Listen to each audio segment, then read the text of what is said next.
Forming alliances in video games is normally a dangerous exercise. For every genuinely benevolent soul who gives their all to help you on your quest, there seems to be a turncoat among the crowd. You know their game, and it's only a matter of when these half-assed charlatans are gonna play their traitor card. I'm Jess from WhatCulture, and here are 10 video game characters you knew were evil from the start. Number 10. ROSH PENIN, Star Wars Jedi Knight, Jedi Academy. In the opening cinematic of Jedi Academy, your first impression of ROSH PENIN will probably be that he's just the annoying hyperactive sidekick to your stoic created character. Now that's not entirely false, but at the same time, it's this precise dynamic that clues you into just where his path is headed. The early levels of the game, particularly the tutorial gauntlet at the beginning, tell you that ROSH is a pretty hot-headed and overconfident guy. In the Star Wars universe, that combination's usually damning right away, but you may still want to give him the benefit of the doubt for now. Then later, when he explicitly acts jealous of your character Jaden and believes Kyle Katarn is holding him back, that suspicion you had of him is now all but confirmed. Ultimately, ROSH is seduced by the dark side and becomes an apprentice Sith Lord. Jaden must confront him and either bring him back to the light or end him and go down their own path of evil. Whatever you choose, ROSH's downward spiral was pretty darn inevitable from the outset. Clearly, he could have done with some brushing up on Yoda's anger leads to hate, hate leads to suffering speech.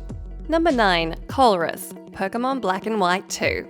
Oh look, you may have said at the time of Pokémon Black and White 2's release trailer, a straight-laced scientist character with an eccentric hairdo. Guess we know where this is heading. Needless to say, this was one prediction that did not warrant a medal. Much like Cynthia in Diamond and Pearl, the player runs into COLRESS a number of times throughout Black and White 2. The game seems to present him as some random oddball who occasionally helps you out in a pinch. But you know better. You know the rule of anime. The guy with the weirdest hair is always the bad guy. And what a surprise, that's exactly what he is. Granted, his views are somewhat grayer than Team Plasma's previous leader Getsus, but at the end of the day, his search for knowledge still results in him getting up to no good. And what kind of budding Pokemon master would you be if you let him get away with it? Also, what kind of name is COLRESS? Even for anime, that's gotta raise a few eyebrows.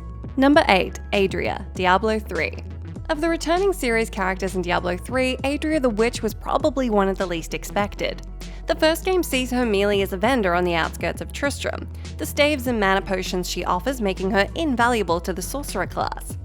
That said, she's rather a curious sort, and certainly seems to have some morally questionable practices going on. Only in Diablo 3 does Adria return as a fully fledged NPC, and it's here that you notice something kind of off about her straight away. She's incredibly cold towards her daughter Leah for starters, caring much more for the Black Soulstone you recover. In a not-so-unexpected twist, Adria betrays your group, forcing Leah to become Diablo's vessel and killing her in the process. It turns out that Leah was the daughter of Adria and Diablo, and Adria was formerly a member of a coven who yearned for power within the Burning Hells. Basically, she was never a good character, even as far back as Diablo 1, so you were right to have your doubts about her. Number 7. Newton, Little Big Planet 3.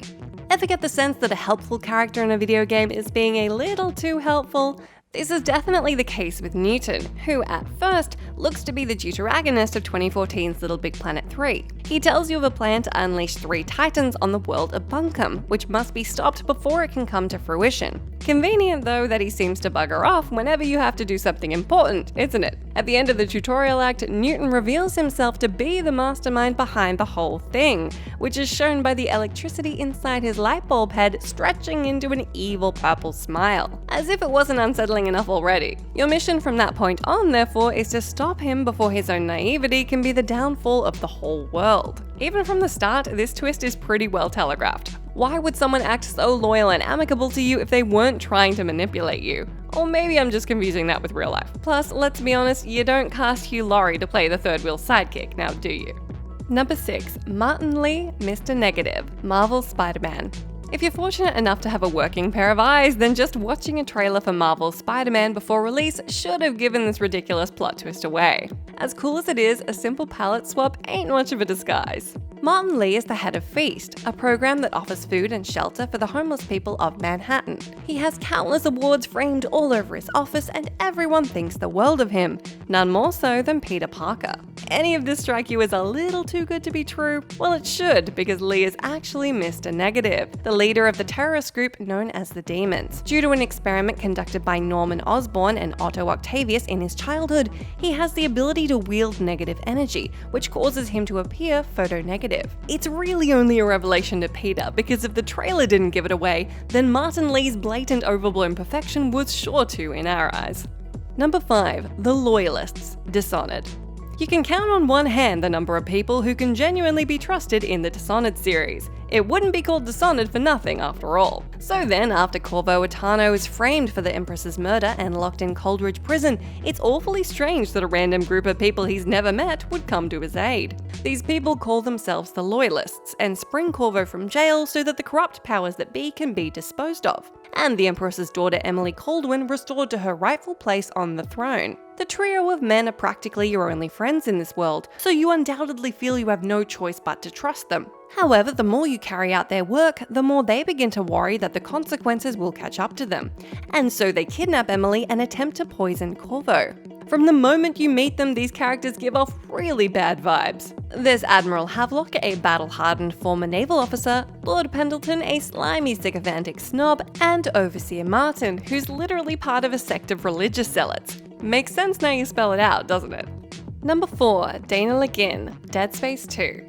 A bustling settlement on Titan is overrun by necromorphs, and Isaac Clarke, as always, finds himself right in the middle of it. Suddenly, a female voice sounds out over his comms system and essentially acts as your guide from that point on. Stop me if this sounds familiar. Yes, DAINA GUIN is quite unsubtly Dead Space 2's version of Kendra Daniels, an EarthGov agent sent to retrieve the marker by any means necessary, including leaving Isaac for dead on the USG Ishimura. This time around, DAINA is a unitologist, and lures Isaac to her so the cult can exploit his knowledge of the markers. The thing is, because a betrayal by a trusted female character already happened in Dead Space 1, DAINA cannot possibly be let off the hook so easily. The beats thereafter are completely expected, and so when they do actually play out, it's really anything but surprising. It's a shame really, as the developers could have used this character to play with our expectations a little better. But no, she's evil, and we all knew she would be. Number 3. Jonathan Irons, Call of Duty Advanced Warfare. So, Kevin Spacey was the bad guy all along. There's an irony in there somewhere. As soon as Call of Duty Advanced Warfare was announced, shots of the smarmy businessman Jonathan Irons were all over the game's trailers. Even that was probably enough to get most players' suspicions up. Assuming that wasn't the case, however, there's still plenty of early red flags that suggest Irons isn't the kindly grieving entrepreneur he makes out to be. His character fits quite nicely into that tried and tested archetype of the power-hungry millionaire, as even before you learn of his goal to take over the world, his company, the Atlas Corporation, has quite the array of destructive tools at its disposal, and he's anything but shy about showing them off. Then, unfortunately, the character also suffers from the Murder, She Wrote problem, i.e. the celebrity guest star is always the big bad. Even without playing the game, that was a prediction you could have quite safely made. Sad but true. Number 2. Captain QWARK, Ratchet and Clank.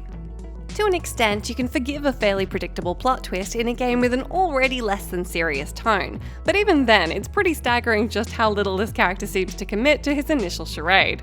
Ratchet, an unfulfilled mechanic on the planet Veldin, dreams of being like his idol, Captain QWARK, who's renowned as a great hero all across the galaxy. QWARK very much enjoys his fame and makes frequent TV appearances that vastly outnumber his actual heroic deeds. When Ratchet and Clank enlist his help to defeat Chairman Drek, the superhero celebrity seems cooperative at first, but then betrays the duo, revealing himself to be working for Drek the whole time as the public face of his evil plan. It's immediately obvious that wealth and public image are the only things that matter to QWARK. If you didn't catch on to the fact that he would eventually sell out his allies for a chance at more fame, you must have been playing the game in your sleep. In a way, Captain QWARK can even be seen as the Ratchet series' main antagonist. After all, a galaxy so bent on capitalism does love its cash cows. Number 1. SEYMOUR, Final Fantasy X. I mean, come on, does it even need saying? The character of Seymour Guado is met fairly early in Final Fantasy X. He's a maester of the Yevon religion, which ends up being the main source of evil within the game, but that's surely not the first sign you picked up on here. Firstly, look at his getup. What's with the whole tattooed open coat look? Not something your average holy man would go around wearing. And the hair. The rule of anime could not be more obviously stated here. If even his do defies the laws of physics, how much damage is he able to do in battle? Well, you find out soon enough as he assists you in the fight against Sin-Spawn GUI. And the attack power he has compared to your entire party makes you feel about the size of a garden pea. Not long after, his evilness fully comes to light, and you'll be forced to fight him 3 times, each time as an increasingly warped boss. There are a fair few major antagonists in Final Fantasy X, but only one of them tries hard to get on your good side, and fails even harder, and that's Maester Seymour. That's it from me. Let me know down in that comment section if you can think of any other great video game characters that you knew were evil from the start. As always, I've been Jess from WhatCulture. Thanks so much for hanging out with me. You can come say hi to me on my Twitter where I'm @JessMcDonald, but make sure you stay tuned to us here for plenty more great content.